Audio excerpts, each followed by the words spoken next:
મારું નામ બિનિતાબેન કલ્પેશભાઈ શાહ છે। મારું KVID નંબર 77-295 છે। જાતિ અમે જૈન વાણિયા છીએ, વિસાસરી માળી, જૈન વાણિયા વિસાસરી માળી છે।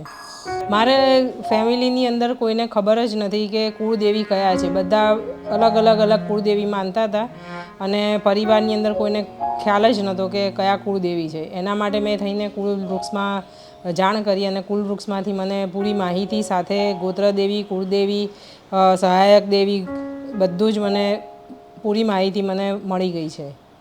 અને મહત્ત્વ એનું એ કે આપણે પરિવારને કશી ખબર નથી ને આટાપાટામાં રમ્યા કરીએ છીએ, કંઈ ખબર નથી પડતી, ફેમિલીમાં તકલીફો આ તે બધું આવે છે। જો કુળદેવીનું વ્યવસ્થિત આપણને ખબર હોય તો આપણે સીધા રસ્તે પણ ચાલીએ છીએ અને આપણને જે બધી તકલીફો આવે છે તકલીફોમાંથી આપણે દૂર થઈ શકીએ છીએ। અને એના માટે થઈને આ બધી શોધ કરવી પડી છે અને મને વ્યવસ્થિત બધું મળી ગયું છે। નિવેદ પણ શું કરવાના એ અત્યાર સુધી ખબર નથી, એ પણ મને આ કુળ વૃક્ષમાંથી બધી માહિતી પૂરી મળી ગઈ છે।